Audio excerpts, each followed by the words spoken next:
Hey guys, Miss Marusik here, and in this video we're going to look at the quantum mechanical model of the atom.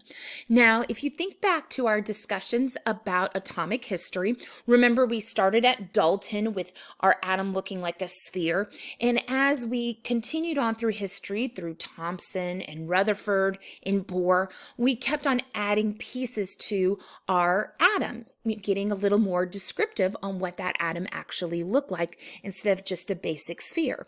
So by the time we got to Bohr, what we said is that we had that dense positive nucleus, thanks to Rutherford's experiments. And Bohr said that our electrons are in energy levels around the nucleus. He also said that those electrons would move around the nucleus like planets orbit the sun. So they'd move in a perfect circular path. And when Schrodinger came along, he said, you know what, Bohr, I totally agree with you about the whole energy levels idea. I totally think you are correct on the fact that those electrons are in energy levels, and the further out you get from the nucleus, the more energy you have. However, what Schrodinger disagreed with Bohr about is the fact that he didn't like those exact paths that Bohr described called orbits. He was like, I don't think the movement is quite in a perfect circular path. The experiments and the math that we have now don't support that theory. And so Schrodinger instead described a region in our electron cloud with a high probability of finding an electron. Unfortunately, Schrodinger didn't get very creative with his name, and he called these regions an orbital. So you can see he didn't, venture far off from that orbit name, even though orbitals are very different than an orbit.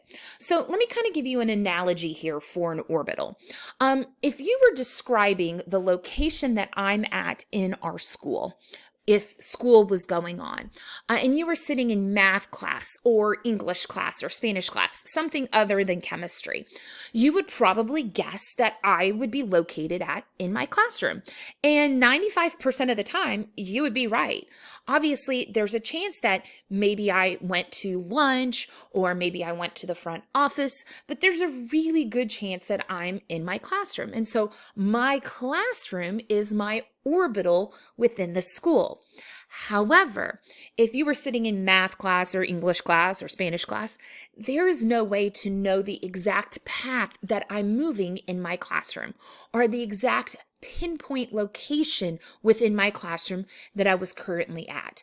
You might have an idea of in general where I'm at, but there's no way to pinpoint that exact location. And that is exactly what Schrodinger said about these orbitals, that it describes this region where 95% of the time that electron is going to be in there. Now, is there a chance it got excited and jumped up somewhere else? Sure, but 95% of the time it's going to be in that space. Also, there is no way to know within that space the exact path that the electron is moving in. That all we know is with the 95% certainty that it's in that space. So you can see that's really different than that idea that electrons move in a perfect circle. Here, Schrödinger's saying, we don't actually know the exact movement. All we can say is with a 95% certainty, approximately where is that electron located at. Now, just like my classroom, we have to have a way of describing where that electron is located at, basically an address for the electron. So going back to the analogy for a second, if you were to describe where my classroom was at and getting more specific each time, you would probably first say, well, hey, my classroom is in Lebanon Trail High School. Then you would say, well, it's on the second floor. It's in D Hall, and then you might give my exact classroom number.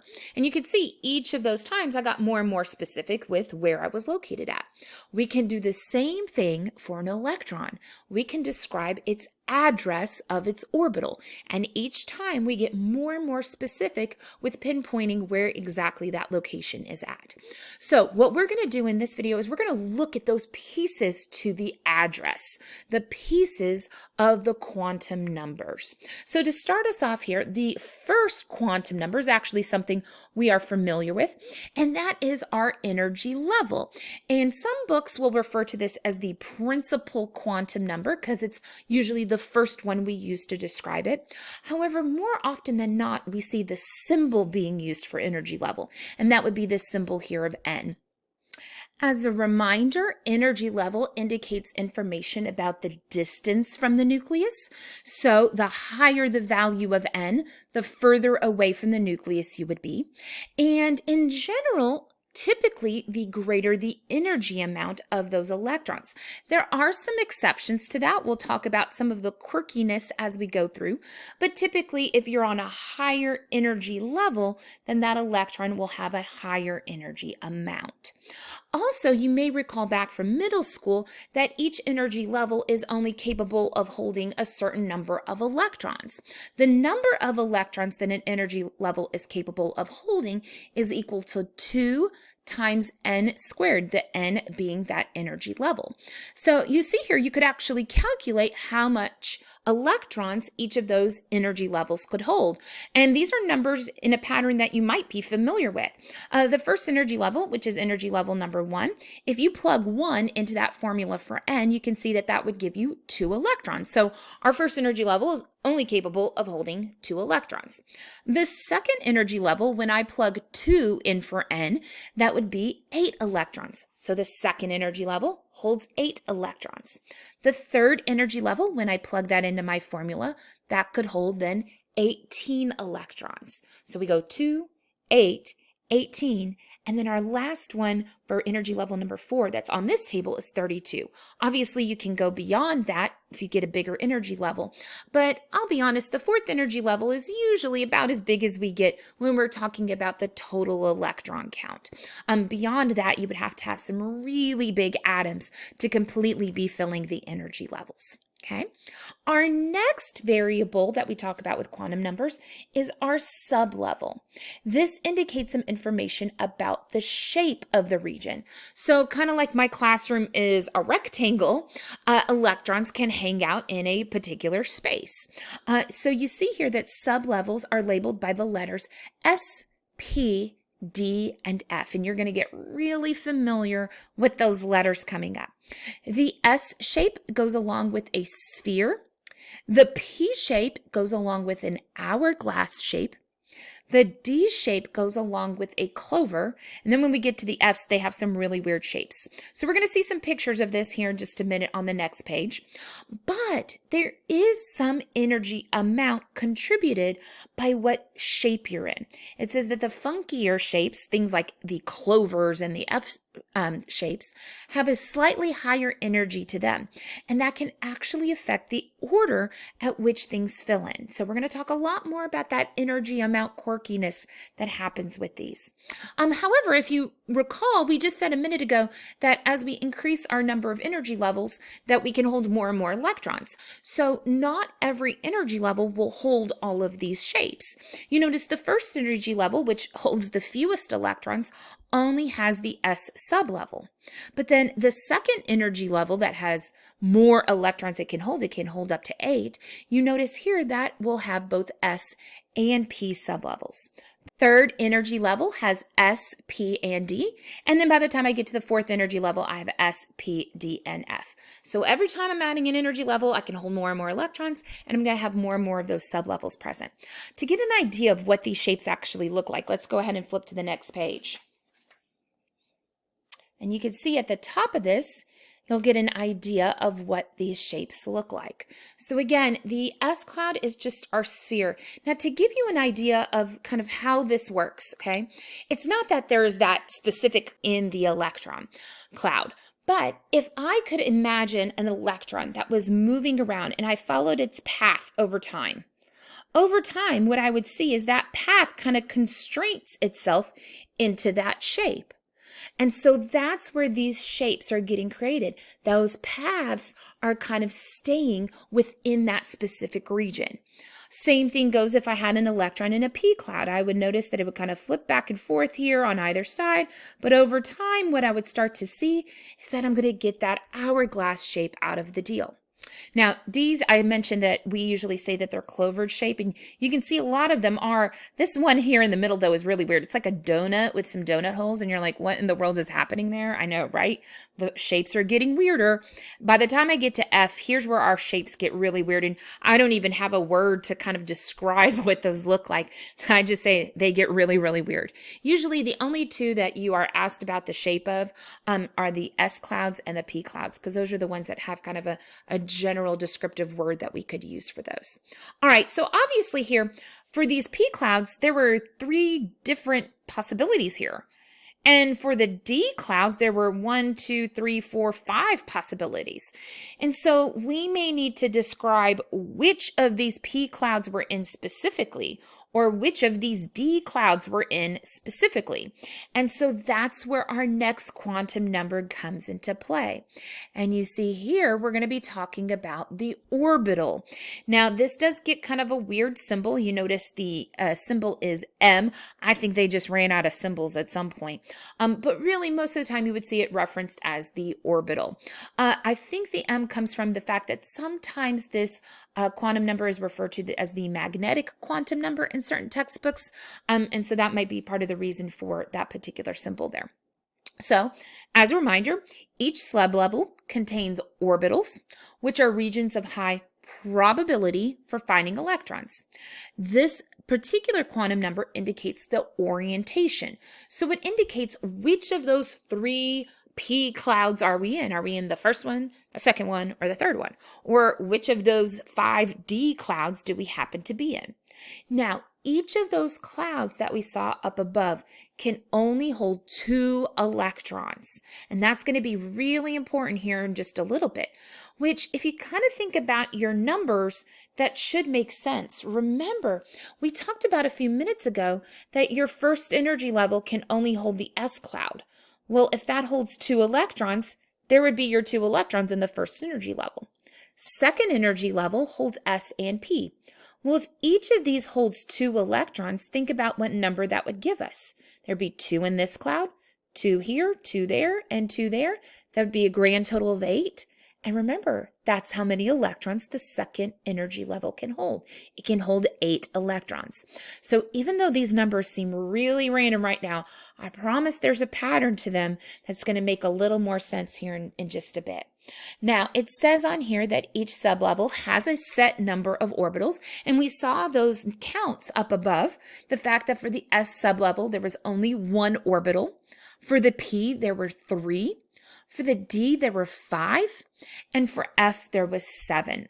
Okay, so those numbers, I promise there's a method to the madness here. Those numbers are going to make a lot more sense here in a little bit. Now, to kind of give you an idea of what really happens when we are, say, have a whole entire atom together, is the first 2 electrons that I would put into that atom would both go into the first energy level, into an S cloud. And so you can see they've represented that here with a sphere. So there's my first sphere that I would have my 2 electrons. Our nucleus would be buried somewhere in the middle of all of that. So then let's say I add a 3rd electron on. Well, the 3rd electron as well as the 4th electron would need to go into the second energy level. But we start by putting it into an S cloud. So that's where our 2S cloud would come into play. So here's the 2s. This first one I had was the 1s. So then that would be 4 electrons, right? Well, let's say I want to add a 5th electron in. Now the second energy level isn't full yet. I could still put some electrons into P. So this is where now my hourglass shapes come in. So the next 2 electrons, the next couple of electrons actually, would go into these P clouds, these hourglass clouds.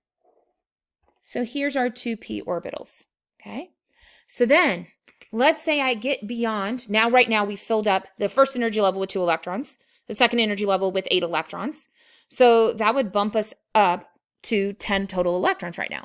Well, once I get to the 11th electron, I would then need to go to the 3rd energy level. Well, you can see that pattern is going to start all over again. We have a 3s cloud out here. You could then add on more hourglasses on top of this. Eventually, you start adding on D shapes, and you're like, oh my gosh, I can't even imagine trying to draw that because this already looks pretty complicated, right? And you'd be right. Like this starts to look insanely complicated if you were to draw it all like this. So here's the deal. We don't normally draw this out. Why? Because after about 12 electrons or so, it becomes a hot mess express to try and draw it this way.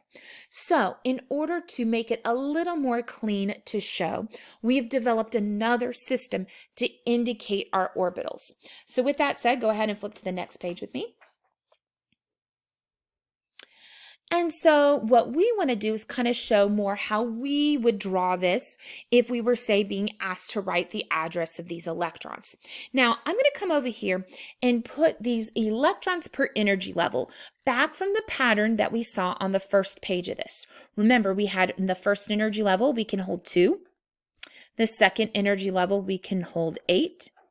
The third energy level, we can hold 18. And the fourth energy level, we can hold 32. Now, remember, the first energy level can only hold the S sublevel. Well, S only had one possible orientation to it. And instead of drawing that sphere cloud, what we're going to do is we're going to use boxes to simplify the representation of an orbital. So we're going to come here and we're just going to show a singular box for the singular orbital of S. Now, remember, each of these orbitals can hold 2 electrons each. So if I only have that one box, that's going to hold 2 electrons, and there's where my 2 total electrons for energy level number 1 come from. All right. Let's next talk about the second energy level. The second energy level, remember, is a little bit bigger. It can hold more. So it can hold another S cloud that's a little bit bigger than the first S cloud, and it can also hold P. Well, for S, there were how many orbitals? Just 1. So I'm going to draw 1 box. For P, there were 3 orbitals. Remember those 3 orientations that we saw. So I'm going to do 3 boxes. And when we do this, we tend to connect the boxes together. So that way when I label them, they're all connected and I only have to label that section 1 time. So if each of these boxes hold 2 electrons, let's get our count. So for the 1 box that we saw for 2s, that's going to hold 2 electrons. For these 3 boxes here, for P, that's going to hold 6. Well, 2 plus 6 gives us 8 total electrons. All right, let's look at the next one. Third energy level. Now we have S, P, and D.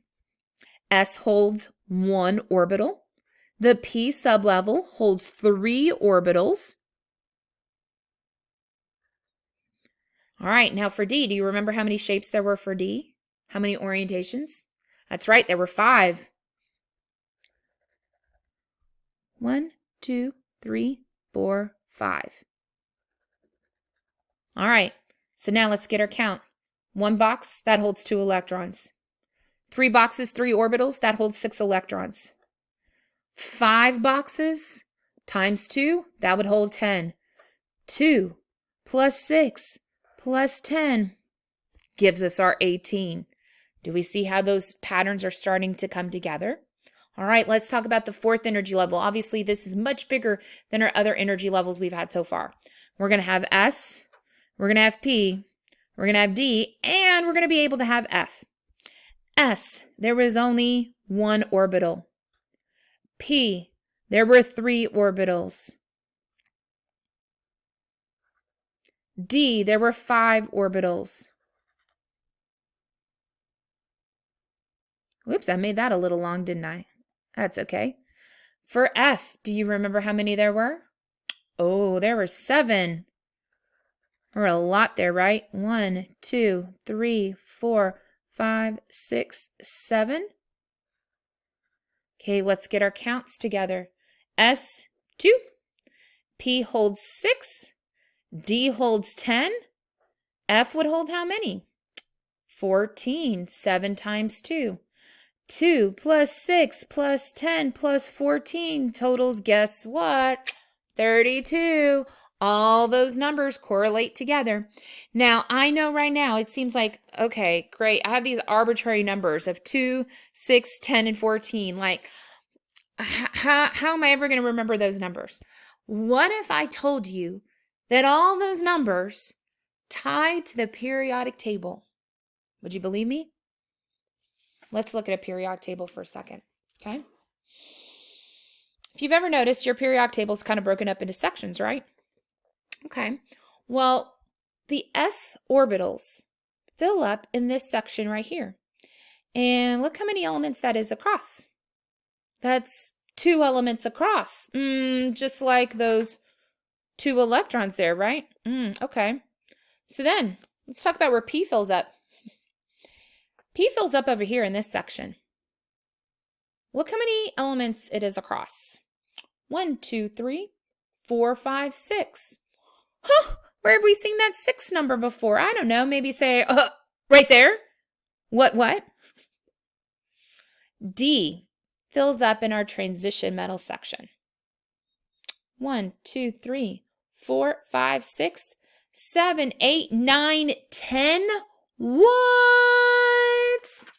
There it is. There's our 10. And I bet you see where I'm going with this last one. F is 14.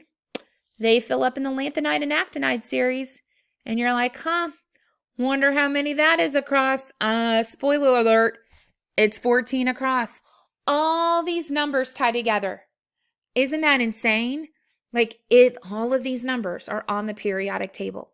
So even though like just learning all these arbitrary numbers, they tie to here. So your periodic table is going to be your BFF as we are going through and writing these addresses to electrons for a couple different reasons. First off, we're going to be trying to find like a specific element that we're trying to show where the electrons are at. But also all of these sections are telling us how many electrons are in very specific sublevels. So keep that in mind. We're going to use this all the time. You're going to want to have that periodic table always out as you're doing stuff with electron configurations and orbital diagrams. Now, technically, there is one more piece to this address, and that last piece to the address is the spin of an electron. Obviously, we said that each of those orbitals, each of those boxes, holds 2 electrons. But the thing is that both of those electrons are negative, so they're not going to want to travel buddy-buddy with each other. They're going to want to repel each other. And so as a result, they end up with opposite spins. Now, some textbooks will represent this as a positive and negative 1/2. We are instead going to use this arrow method. So what's going to happen is in these boxes up here, when we start writing the address of an electron, we're going to start putting arrows. So like the first electron, I would put an up arrow. But when I want to go put the second arrow in, the second electron in, I would draw it down to show that it's going to have an opposite spin than that of the first one. And what that does is it gives each and every electron its own quantum set of numbers. It has its own specific address. Because here's the deal. Even if you have the same energy level, the same sublevel, the same orbital box, if you have a different spin, then you have a different address for each electron. Those 2 electrons can't have the same spin. So even though all the other 3 pieces of the address were the same, that last piece was different. All right, so here's the deal. I know that right now I have probably confused you more than before you started watching this video, right? You're like, oh my gosh, there's all these numbers and letters and I don't know what to do with all of this. I promise over the next several days, we are going to get really good with writing these addresses. So don't panic yet. I promise you're going to get there. In the next video, what we're going to look at is how to take one of our elements and write the address for the electrons. All right. So make sure you go ahead and watch that next video too. Bye guys. If you have any questions, let me know.